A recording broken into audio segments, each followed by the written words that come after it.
All right, it's a little bit past 9:02. It's actually 9:03 here, so we're going to go ahead and get started. So thank you everybody for attending our webinar today. The topic is 6 DIY marketing strategies or marketing trends that you can use to build your brand. Today we have Ivana Taylor, who is a marketing strategist and editor of DIYmarketers.com.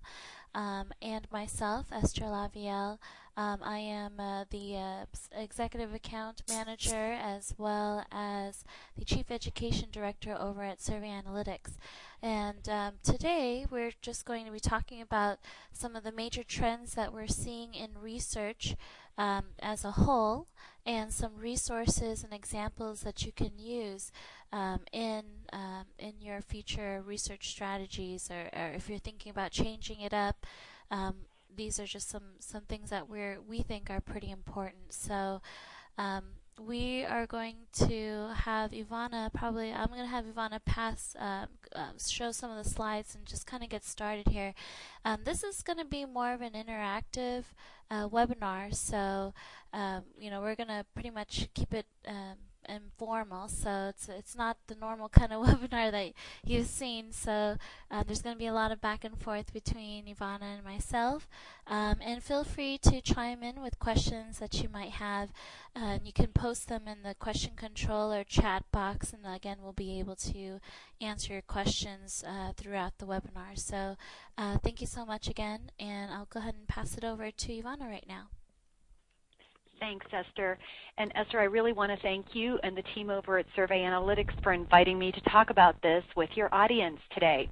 Now, what you guys may not know about me is that I have been a Survey Analytics and Question Pro customer for a really, really long time, which means that I've really been watching this DIY market research trend unfold over the years. So what we're going to talk about today is chat a little bit about Survey Analytics so that you kind of get the lay of the land of what's going to be included. We're going to be discussing some top trends that we've seen, how to take advantage of those trends. And Esther's going to be jumping in here. As she said, we'll be passing it back and forth, showing you how you can use the Survey Analytics tool to accomplish some of these things. Now, what you might find interesting is that I've known a lot about the trends, but until I started working with Esther, I wasn't really sure of all the amazing capabilities that Survey Analytics has to help you take advantage.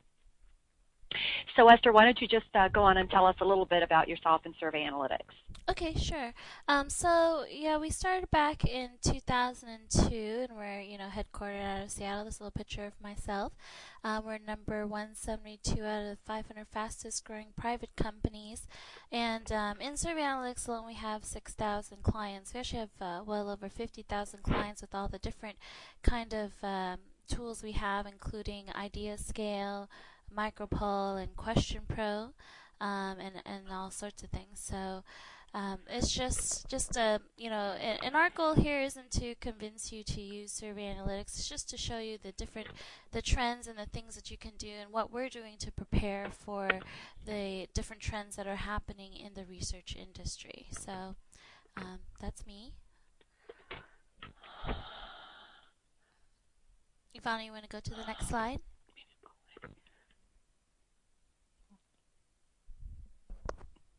Ivana? I am not sure if you can hear me now. I think I'm having a little bit of a technical difficulty. I'm going to be dialing back in. Oh, okay. I'm able to hear you. Oh, Esther, there you are. Yes. Can you hear me? Yes, I am. So I apologize. I didn't have my sound on. Whoops. So let me go ahead and start again here. So again, we started back in 2002. We're headquartered out of Seattle, and besides Survey Analytics, we also have our Question Pro online survey tool, IdeaScale, which is our crowdsourcing tool, and also MicroPoll, which does a lot of different polling tools out there. I'll pass this over to Ivana next. Okay. Can you move? Okay, great. Okay, I've got it now. Yeah, so I am a marketing strategist. I have my own consulting firm named Third Force, and I'm actually the publisher of DIY Marketers, which is an online marketing magazine for small business owners who don't have very much of a marketing staff. You can also find me over at Small Business Trends, where I am the book editor. I'm also a frequent contributor to the American Express Open Forum and your friendly blog editor. That's the other place where you may have seen me at Question Pro and Survey Analytics blogs.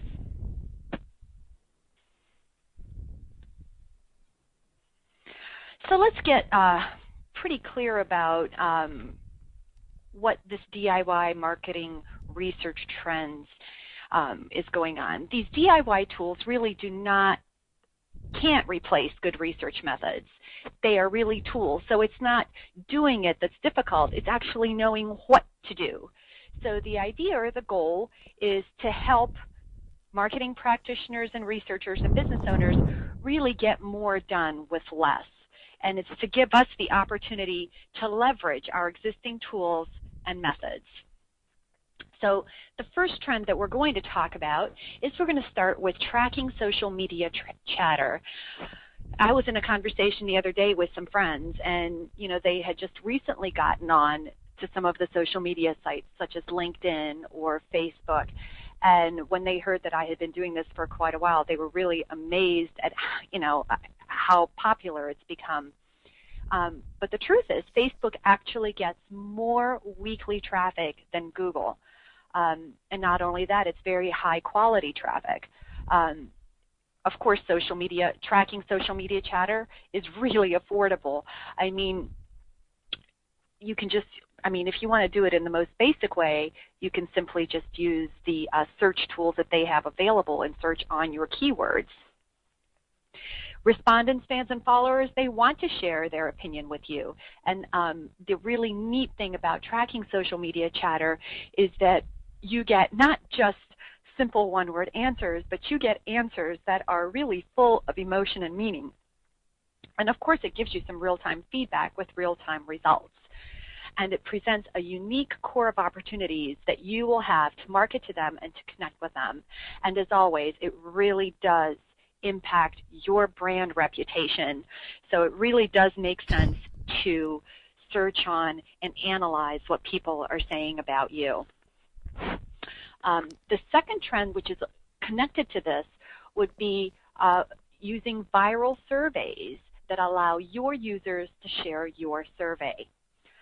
Basically, what you're doing is you're developing a survey, and if it's a more general survey or a simple survey, let's say it's about the general topic of social media, and let's say you just kind of wanted to know where most people spend their time, that would be a great, or how people feel about social media or something like that. Kind of general on a specific topic that a lot of people might be interested in, or even more powerfully about a brand that you are wanting to research, or a product or a service that you're wanting to research that a lot of people can relate to.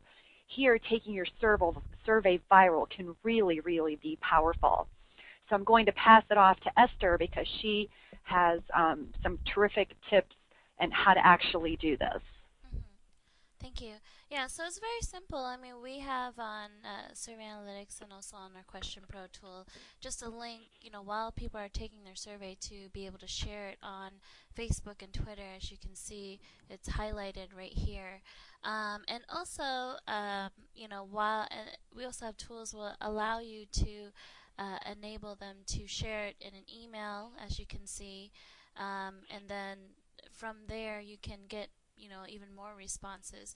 The goal with going viral and posting on, social networks is kind of like the viral videos. I mean, we've seen a lot of people become internet sensations just based off of people just sharing more and more.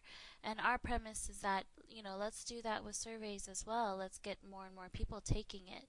And it's a great way to do that, especially, targeting people who want to share their opinions. So with the type of tools that we have here, you'll be able to, reach out to an audience and also reach out to either friends and or family that love, that want to support you, but also pass it on to those you don't even know that will be able to gather more opinions. for your data. Keep in mind though that sometimes doing a viral survey is not what your clients and what you want to do with your project. So you want to be careful with the type of surveys you put out there. I remember when I was working in research, and we used to post surveys and stuff on Craigslist, and I had clients that absolutely loved it, and we had clients that absolutely hated it. So it's always good to make sure that you get permission before you do any of this, of course. And then, once you get the permission and they allow you to do this, use it as an opportunity to really, get more data available for you and your clients. You can go to the next slide, please. Okay. This is the third trend that we talked about, and I think Esther has a whole lot to elaborate on this idea of data mining and actually analyzing chatter. Esther, why don't you go ahead and explain this in more detail? Sure.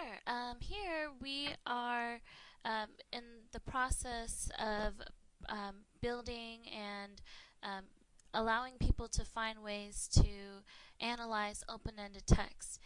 The latest trend in research in general is how to identify and categorize high frequency words. We want to look at ways to review reoccurring phrases and association with words, and also be able to present the open-ended text findings via our chart or tag cloud, in which you'll be able to take words and turn them into something visual. I know a lot of people are very visual, especially in the research industry, so it makes a lot of sense to us to take something and turn it visual. So you can go to the next slide if you like. So with this, we can set up a text category in which you can actually build a chart based off of words and or phrases that are in open-ended text. You can go to the next slide. And then from here, you can set up your own categories and then categorize each of the responses. So you can move to the next slide. And from here, you can specify, if you see the response ID, based off of how they respond to something. You can specify whether or not this response ID would be like a neutral client, a satisfied client, or a dissatisfied client. And so you really have the opportunity to categorize what they're saying and putting it into a chart. So you can do this for hundreds and hundreds of responses. And charts are great. I mean, it really just speaks volumes in terms of being able to do that. And as the trend continues with a lot of social media research and reaching out to this type of crowd, people recognize that being able to make sense of open-ended comments that are like behind or underneath articles or underneath the PR releases and stuff. These things matter. What they're saying does matter, and sometimes there's garbage in and that they say, but from using these type of tools, you can actually filter that out and make some sort of sense about it. So, if you want to go to the next slide, the next one that's very popular right now is tag clouds. So you'll see here that there's words that are larger than others, so like interview and data, etc. These things are words that are they are singles words that are basically highlighted as like the major words, and then some of the smaller ones around it are just some of the smaller words that are being used. In using tag clouds, basically you can visually see which things which words people or your respondents are actually using more and more. So again, here it's a visual depiction of user-generated tags. They're usually single words, and then they're words from the open-ended text question type. So next slide. And so I have an example here of a tag cloud that you can set up. It's really easy. You just click on it, look at your open-ended text, and then you'll see which words come up as the most. If you go to the next slide, we do also have what's called, well, I guess we can talk about it later, but we do have stop words. So if there are words that you want to take out of there, you can do what's called a stop word, and if you don't want the word time to show up, you can get rid of it. So a lot of words that show up a lot are like and the. There are ways to filter that out so you can look at your tag cloud based off of very specific words that you want to focus in on. So let's go to the next slide. Well, Esther, thank you so much. That was just an excellent, excellent explanation. And again, the highlighting of the features that, I don't think I've used before, but I know that I'm going to be using now. Another really big trend, which I've labeled number 4, is to use quick engagement polls. These are very similar to like the crowdsourcing idea scale brainstorming type of a tool, but what I really like about the polls is that it's a constantly running survey, and it collects feedback and results for content and improvement that you can use, and it's a lot of fun. One of the really great ways to use a quick engagement poll is to develop content for your blog or your website. Let's say you have a weekly poll or a monthly poll, which you're gathering results on all the time, you can then report on that quarterly, or you can write a white paper on something like that then you can download, that your customers or your audience can download. So quick engagement polls, in addition to giving your customers and your audience the opportunity to respond, a response point, not just on a survey that you send out or a link that you send them to, but that is always on your website. So if they want to respond to something, they can do that right then and there. So Esther, why don't you go ahead and tell us how to set up a micropoll? Sure. We have it's a free service. If you go to micropoll.com, we directly compete with like PollDaddy. I'm sure everyone's heard of them too. But Micropoll is completely free, and if you want to use a poll and just set it up on your website or whatever, it's very simple. You just add a question and your answers, 1 per line, and you get to pick out your theme, what you want to do. I think I picked a blue theme in which we can look at, and then you can do more. You can customize your poll later. So again, this is totally free from us. You can go in and make as many micropolls as you like, post them all over your websites, all over your blogs, all that good stuff. And this is kind of what it looks like, and you can vote, yes or no now. Welsh Corgis are my favorite dogs, so that's why I use this. Welsh Corgi, a good city dog. Some people might say yes, some people might say no, so I wanted to find out more, so I put together a poll. So let's go to the next one here. And with this, you'll be able to copy and embed this anywhere you would like, and you can also do a direct publish. So not only can you do it on your websites, but you can go on to Facebook, Twitter. You can go to WordPress, anybody, and it's very, very open. So when it comes to the places that you can do a direct publish. And other things you can do is you can also customize your poll here. So, and again, being the fact that this is free, this is awesome because you can do so much with it.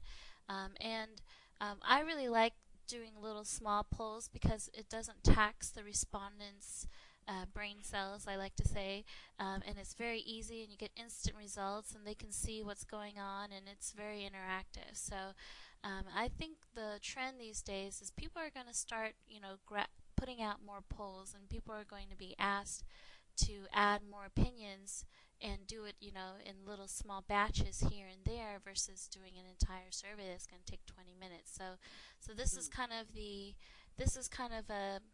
preview of what is I think is going to happen in the future. So definitely take advantage of that. Here's an example of an embedded poll, I believe. Yep, this is the one that I actually currently have running on DIYmarketers.com. Now, one of the things I embedded the poll, as you can see, and it doesn't have any votes right now. It actually has very few votes because so that's another tip. It's currently living beneath a little bit further down on the website. Obviously, if you want to get a higher response rate, you need to put that poll up higher, up to the upper right-hand corner of your site as much as possible. And the other thing that it has is, at least the way I've set it, I must have put a setting on there somehow, that once I voted on this, I cannot vote again. So or something like that. Like once you're, isn't that right, Esther? It has some type of feature where you can stop it from stuffing, I guess. Yeah, that's right. So it was very cool. I mentioned IdeaScale a little bit earlier on. Crowdsourcing is an absolutely huge trend. And a few years ago, probably right when IdeaScale was probably one of the very, very few programs that did this, people really weren't sure of even what to call crowdsourcing, or this idea of the wisdom of the crowds. You've probably seen it. I mean, everyone's probably seen it on American Idol, for example, or How to Be a Millionaire. That's an example of crowdsourcing, where they're saying that a lot of people participating in coming up with an answer. Well, one of the really, really cool, this trend is now headed mainstream. I know I wrote about it a couple years ago as a trend, but now it's headed mainstream, and it's moved into the mobile category, which we'll talk about later. But what IdeaScale allows you to do is to open yourself up and put questions out there for your customers to contribute their ideas. And one of the wonderful things that this does is it engages your customer and your audience into what you're doing. And then it actually ends up being a communication feedback loop, because they register, and then when someone tweaks their idea or adds on to their idea or comments about their idea, they get a notification about that. So it instead of your maybe spending a lot of time or a lot of money on doing, maybe, I don't want to say expensive market research or like product development and not being sure, IdeaScale is a terrific, terrific tool to get your customers more engaged about what they want to develop. And I know that I've participated in QuestionPro's IdeaScale process. And so, I mean, Esther, did you want to say anything about IdeaScale and how Survey Analytics uses IdeaScale? Sure. Well, I really love IdeaScale on its own. I mean, it's a great crowdsourcing tool, and actually, the U.S. government, actually Obama wrote out a paper, or he mandated that all 24 of the agencies use IdeaScale to reach out to the American public. So that's one of the really cool projects that we've been working on, and we have our team traveling to DC quite often to help them with setup training.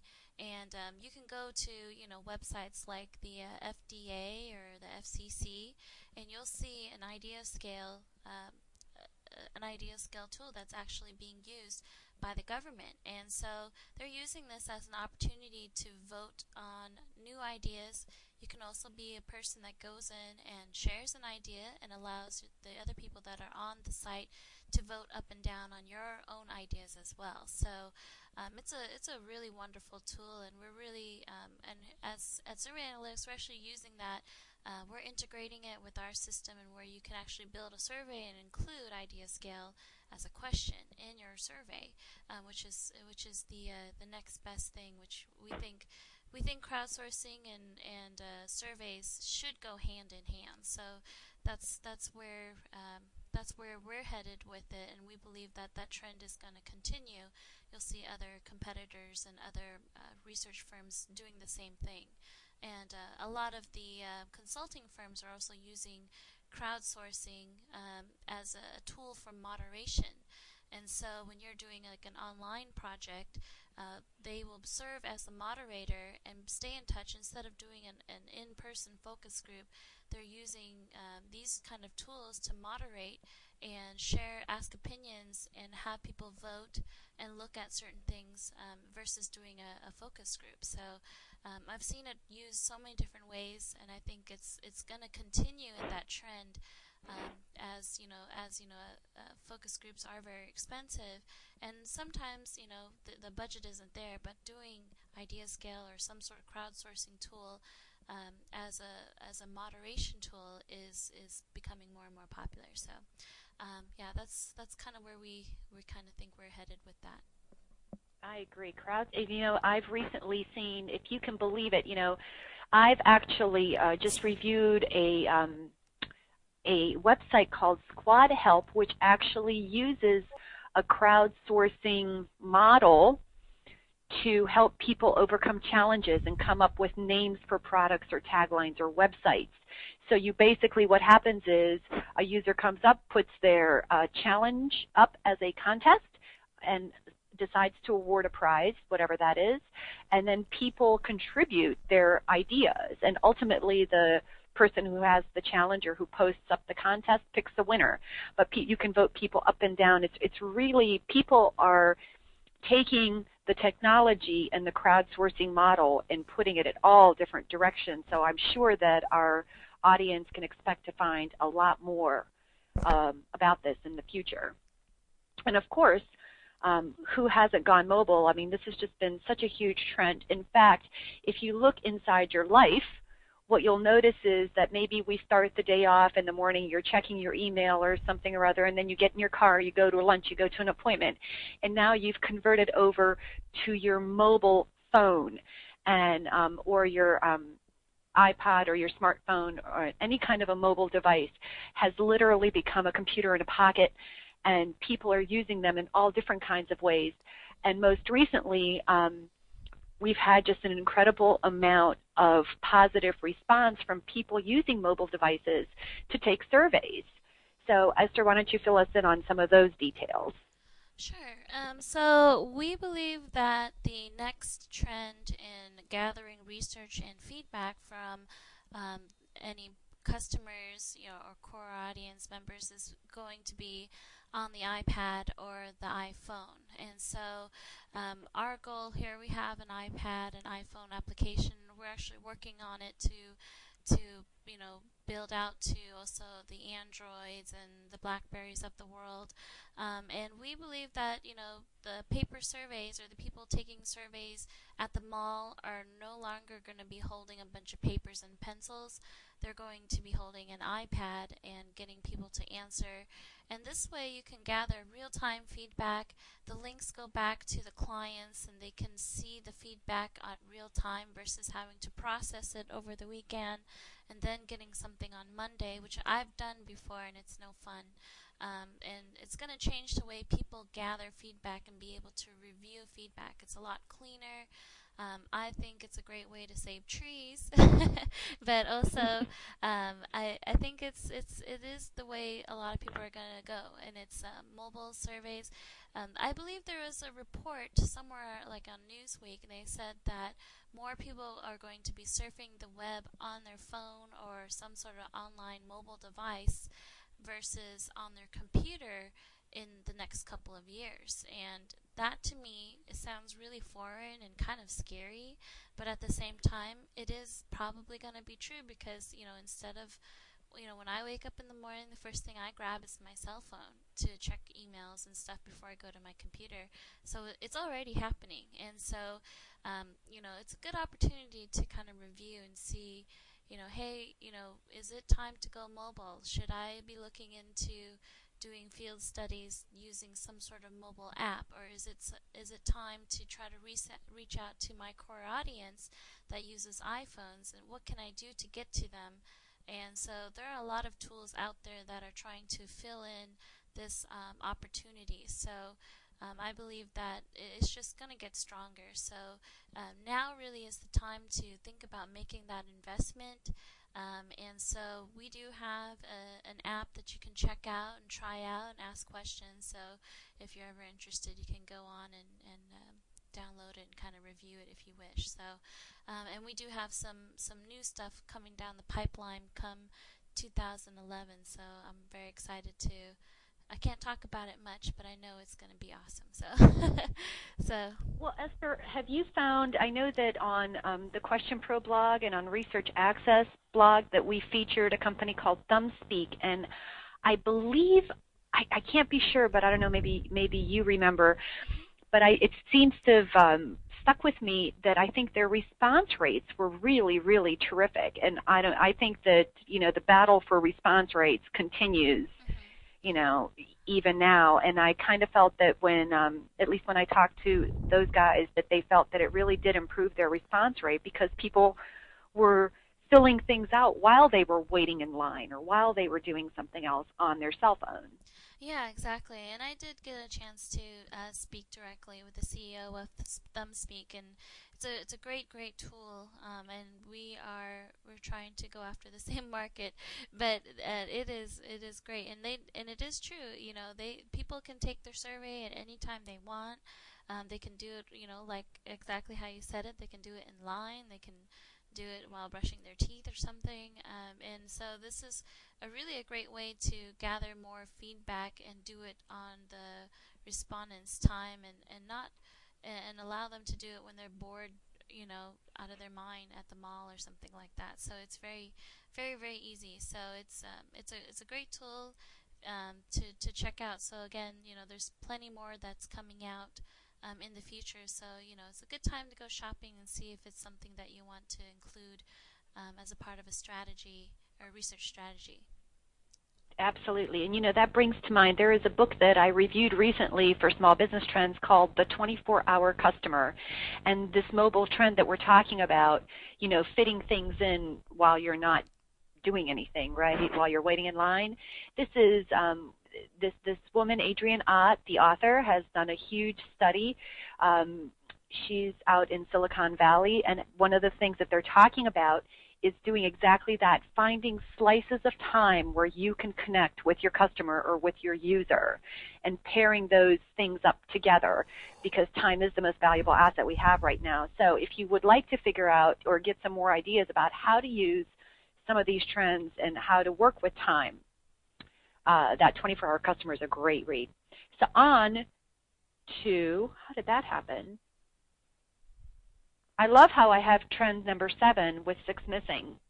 That's okay. So I know our audience probably caught that.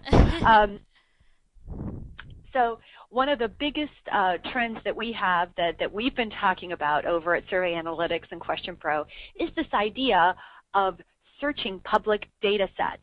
Now, if you've been checking out the blog, we've had a couple articles across all of the blogs on what they are calling reverse segmentation, where you're kind of layering. You're taking information that you've gathered from, let's say, one survey, and maybe using our custom field feature, and then not overtaxing your respondents by asking them lots of questions, but overlaying, using that custom field feature to insert what you know about your respondent already, and then having them answer more maybe psychographic questions or benefit kinds of questions or value questions that aren't quite so specific. And so searching public data sets such as Facebook, for example, back to the social media thing, is a really great way to get your data collection started. I really just wanted to take a couple minutes to review some of the targeting options that you may not be aware of that exist in Facebook. Facebook, I believe that they've gone over 500 million users at this point, and the really interesting thing about that user database is that there are a million fields in there where people self-define the things that they like and that they're involved in. Of course, there are some basic ones, such as location or education level and your basic demographics, but then it also gets into likes and interests and employers, and I mean, the list just goes on and on, where you can really combine different permutations to reach a really targeted audience. And so using Facebook, even if you look like you're just, the way you work on it is you go into the Facebook.com, then you click over as if you're going to place an ad, and they'll ask you who you want to target, and there you will see all of these different categories that I've outlined here, and then some. And then it will actually count up how many people are in that group. So if you want a quick and dirty way to measure a market size or a demographic segment, head over to Facebook advertising. It is a great tool. And of course, another one that you may not be aware of is that Google has a public data set, which is really amazing. You can, in this case, I had retail sales volume. They also group things like the public census data, U.S. Census data. I mean, again, this is definitely a place you'll want to go and explore these links before you spend money on any big advertising these are great sets to explore and to search through. So, all right, Esther. So, all this discussion that we've been having around DIY marketing research, we know that there's been a lot of conversation around, well, what are the opportunities out there? There are most certainly opportunities for business owners to take advantage of some of these trends like we've shown you here, but there are also opportunities for professional firms. I have here on the little sandwich board that these users are really searching. Now they have the tools to do it, but they don't really know exactly what to do and how to get the most out of the tool. And I think this is where the expertise and the professional level of the professional knowledge and experience of a market researcher really comes into play. Wouldn't you say, Esther? I totally agree with that. So, I mean, how many times have we complained or heard someone complain about a really terrible online survey that was sent, and it started off with something like an essay question, forcing people to write 500 words from the get-go. I mean, that isn't really the way that we would recommend writing a survey or getting people involved in writing out or taking a 30-minute survey.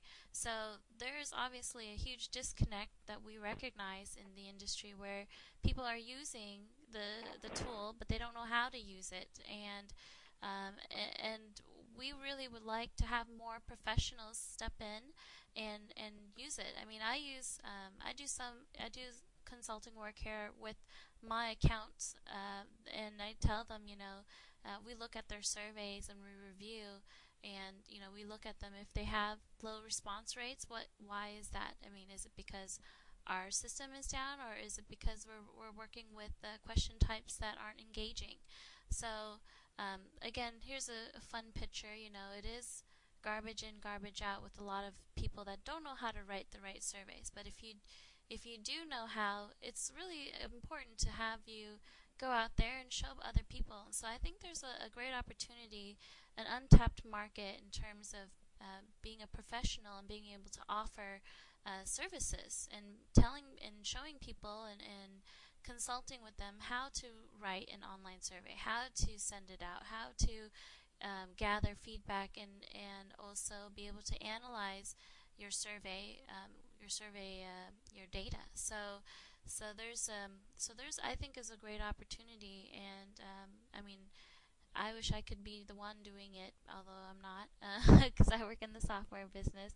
But I really want to encourage other people to think about it and take advantage of it. Get to know all of the different softwares out there, and make yourself that consultant, that person that is a go-to person to tell people how to write it better, how to get better results, and how to be able to look at your data, because people still need to learn. So that's what I think. I think there's a great opportunity there that I think is going to grow. And I'm really encouraging anyone who's in the group now who's a professional to make this a part of your repertoire. I think you're going to be pleasantly surprised with the amount of work, and also with the amount of need that is out there for it. Absolutely. And something else that I've noticed that I think is an opportunity for all of us is that the many different touch points that are now available to us to connect with our customer. One of the examples that I had with a client is when we would get our survey responses back, customers might be responding to one question with a very, very specific issue that or they would respond to a question like, please call me about this. And this is like in a survey with thousands of responses. And I think one of the benefits that we have now with technology is that we have the opportunity to have many touch points. We can have, as you were saying, you can have the survey that's a viral survey that's on the social media sites.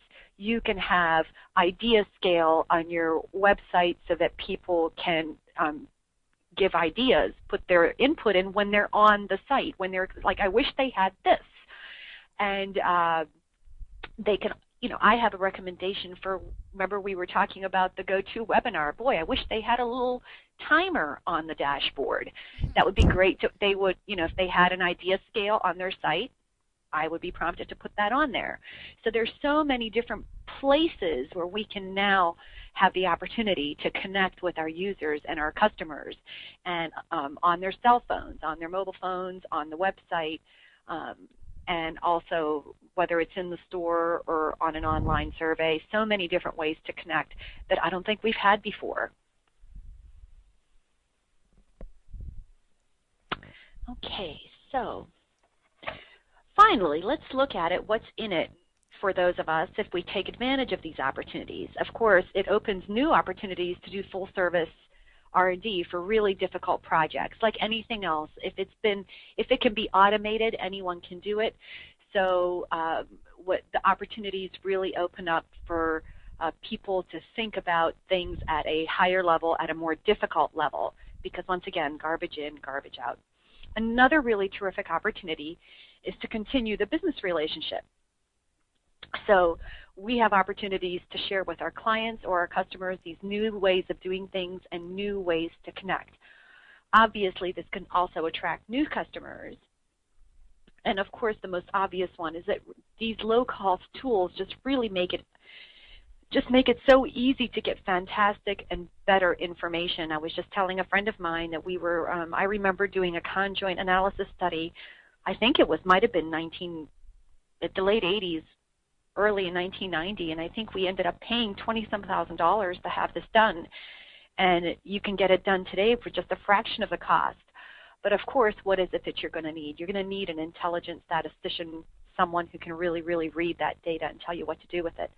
So the low cost and technology have really opened up something for all of us that every market researcher should be really excited about.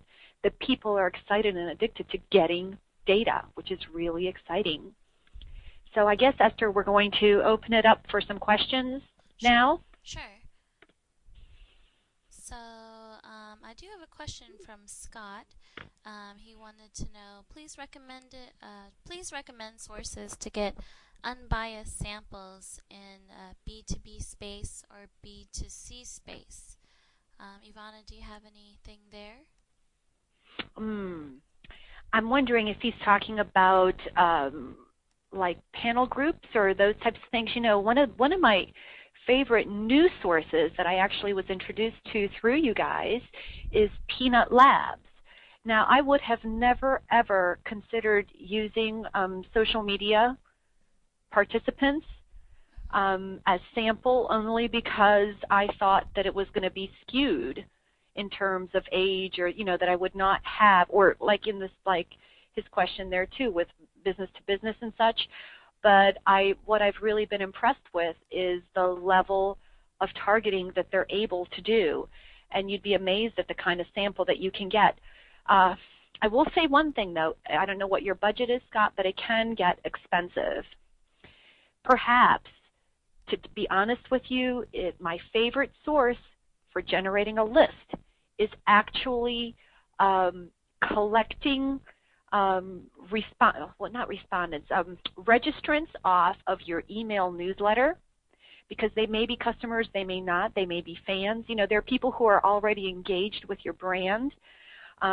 Really building your own list. And the Peanut Labs people recommended that too. The people that are actually in the business of selling lists, these days they say that your highest response rate is really going to come from an engaged base. So somebody that kind of knows who you are, whether they know you through a newsletter list or whether they know you from your website, and to continually be collecting those names. I know that that's not a popular answer, but that's what the experts told me. Yeah, and I also agree that looking at doing a panel, it's actually I've purchased panel for B2B, and it is not very easy to do that. Although using a panel, these are companies and or people from companies who've agreed to be on there, so your response rate should be a lot better than just straight up cold calling based off of just typing in businesses in Yellow Pages. Other things I've done in the past, which sometimes gather really good results and sometimes doesn't. I've used Dun and Bradstreet to really target different industries. And if we're talking about trying to recruit, CEOs or CTOs, this is a really good way to do some very high-end recruiting or high-end sampling if you can get to them. It sometimes requires somebody to make a phone call, an introduction before you can send out a survey online. But it is a great way to get creative, and it is not easy to do that. But No, yeah. I agree. And there's a new source that I've just learned about called BizCompare. As soon as you said Dun & Bradstreet, it made me think of bizcompare.com. I've just recently gotten what's it called, in touch with their CEO, who used to be a Dun & Bradstreet guy. And so BizCompare is going to be a much lower cost option, and he's got a lot of terrific ideas of how to generate lists. So, but yeah, that's unfortunately, it just really isn't that easy to do.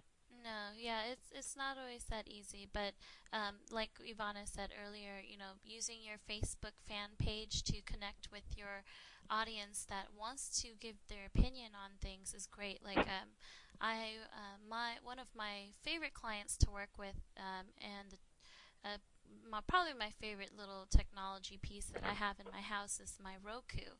And they are very well connected with their loyal, super loyal fans on Facebook and make really awesome announcements. And then I also work with them on the other side, sending out surveys to their group.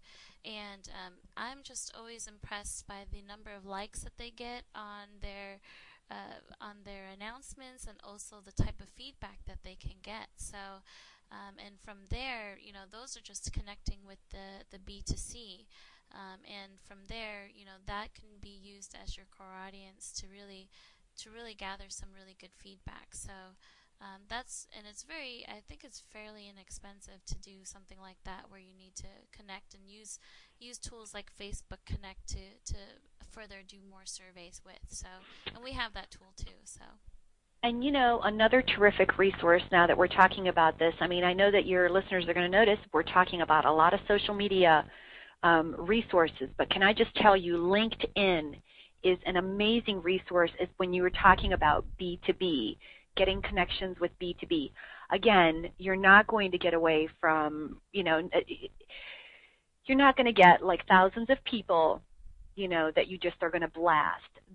Those days are over, and it's very expensive. But what you will get is an introduction. This is another reason to be really, really connected on LinkedIn, because it gives you're going to basically have access to hundreds of thousands of people, depending on how well connected you are and how well you work your network, in order to build referrals. And and the question and answer section is amazing, and I would recommend that you go there also, because you can simply ask the question, hey, I'm looking for such and such, and you would be amazed. I was looking for a list of, if you can believe this, doctors, like medical doctors. I wanted to get a list of doctors by area of specialty. And I'm thinking to myself, I don't want to buy this list. I didn't know what to do. And I thought, I'm going to go on LinkedIn and ask the question. I must have had 10 fantastic answers from people that blew me away. And not only that, I made a new connection, new professional connection, and the client that I was doing the research for ended up partnering with this group in order to educate doctors. So, LinkedIn is a terrific resource for building your list. Okay, great. And I have another question here. What are the titles of the people that you see doing DIY market research? That's a good question. One person I wanted to highlight that is really taking advantage of this right now, her name is Catherine Korostoff, and you can go to her website, which is researchrockstar.com. And she pretty much just puts herself as a trainer and consultant. And her whole business plan. She used to be a market research consultant or market research analyst or project manager like I used to be, and now she's completely changed what she wanted to do, and now the only thing she does is consulting and training how to do research. And so if you're thinking about going down a very similar route, she's a great resource. I would check out her website. She does a lot of training on her own. You can sign up for different trainings on terms of how to build a survey to how to review and look at your data. And so she not only does she do these online classes, but she also does consulting on a one-on-one basis with companies that are trying to do a lot of their own research in-house these days. So I really wanted to highlight her. She's a great friend of ours, and also she is somebody I would recommend. Maybe even I'm sure she would love to hear from you if you're interested in doing something similar to her as well, because there's only one of her right now, but I believe she's got the right track, and I think there should be more and more people that are going to go down the same route. So definitely check out her website. I think it's researchrockstar.com. Anyone else Wonderful. you think so? Think of Ivana? Well, typically, Esther, I wasn't quite in your position, but I have been a marketing manager, market research manager, director of marketing. It's going to fall in one of two places. It's either going to fall on the marketing side, or it can also fall on like a customer service side, maybe like a customer service manager, where people are, the most common form of market research right now is a customer satisfaction survey.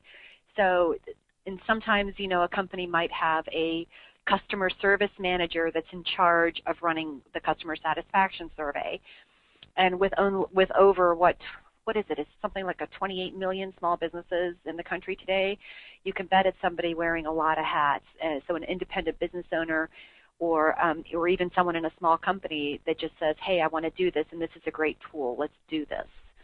So you're going to find people. So in summary, it's either going to be the business owner themselves. It's going to be someone in like sales, marketing, and customer satisfaction, customer service. Those are, I think, the top title areas where you're going to find in a company someone doing that kind of thing. That is very true. That is true. So, yeah, and I totally agree. Like the people that I've seen, even from large businesses, research is just a portion of what they do. They do a lot more. It could be actually writing a marketing campaign or doing some other sort of, financial analyst, all sorts of different things. But nevertheless, in whatever industry you're using, there is an element of research that needs to be a part of it. And we recognize that, nowadays with the cost of technology being so low, a lot of companies are really considering bringing it in-house. But a lot of people that are currently in their positions are being forced to learn how to use research and how to analyze data and make sense of it. And a lot of times, they miss the points on a lot of them. So there's still, there's still a great opportunity, like I said, being a professional to go in and help people do it, and also be able to, get them up to speed. And then also, if you're a company or a large company, and you're trying to learn, there's plenty of resources out there to help teach you how to get up to speed. If your background, because I got a degree in marketing, and if your background wasn't a degree in marketing, there's still a lot of tools and webinars such as this that you can learn from, that will help you get up to speed and really understand and be able to understand how to do and analyze your data to create, some sort of actionable results from it. Absolutely, and I have to say, Esther, I'm like you. I have a degree in marketing. I even have a minor in quantitative business analysis, but that was a long time ago. It was something that I hadn't used, but a really terrific resource, and I really would encourage people to not just get on Survey Analytics and Question Pro to just get on there and put your survey together. Get on those sites and really, really explore the articles that are in there. There are sample surveys in there that are wonderful. I learned a tremendous amount of how to put a survey together, which questions to use, and even how to analyze, how to read the reports that came out of there right there on the site, Esther. So like I said, before I was working with you guys, I've been a customer for years and years. Okay, great. And I think I have one more question here. I was just going through. Okay. So the question I have, again, is from Scott. Do people within a company respect results from DIY research? And that is a very, very good question, huh? That's a good question. Well, I'll tell you what. I'm going to tell you something that I had an experience with when we had a professional market research company coming in to talk to our organization when I was in corporate, and heading up the marketing services department, which was responsible for research. And they had this big presentation, so you can picture everyone around the boardroom table. They did the presentation and everything, and the president of the company just looked at them and said, well, you guys bring these results back, and 80% of the time it's exactly what I thought it was. And the researchers' response to that was, well, we certainly hope so, but you don't want that 20% to surprise you. So you should, the results that you get back from the survey shouldn't be mind-blowingly new, but what the research should give you would be the nuance behind it all. And that's what I think is what gains respect for the research that you do. I don't know if they would respect it if the results came back and it was something completely different. I don't know, Esther, what's been your experience, but I don't know that they would respect it if it was something completely different all the way around. Do you? Yeah, that's a good point. I mean, I think a lot of that really depends on what cycle or process that you're in. I mean, where are you going to be using your survey? So are you in the beginning stages of a new product or service idea, or are you in the middle of it, or are you at the end?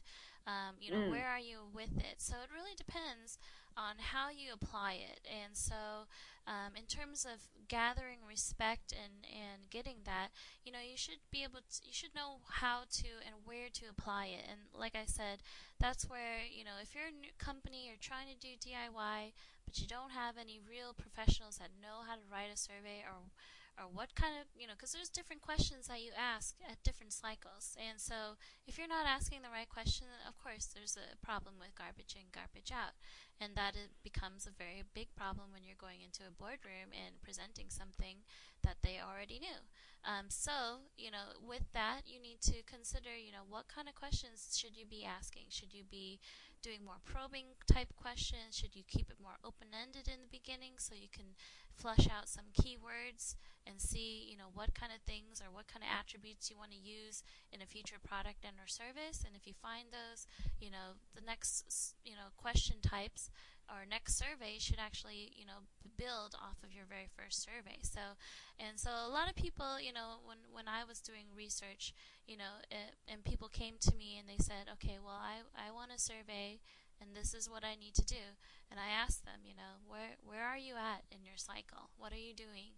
And so a lot of times in the company, you need to do the same thing. So, keep that in mind when you're doing that. So whether or not they're reasonable results, it's very, very important to know where you are in your cycle, know which questions you need to ask in the process, and be able to apply those applicably at each cycle. So, and if you know how to do that correct, which I know there are people within large companies that do know, I mean, they get some amazing results, and they're so gung-ho, and they love it, and they want more. And so, and that's the whole point, of DIY is if you know exactly what you're doing and how to apply it, the results are going to be great. They're going to be phenomenal.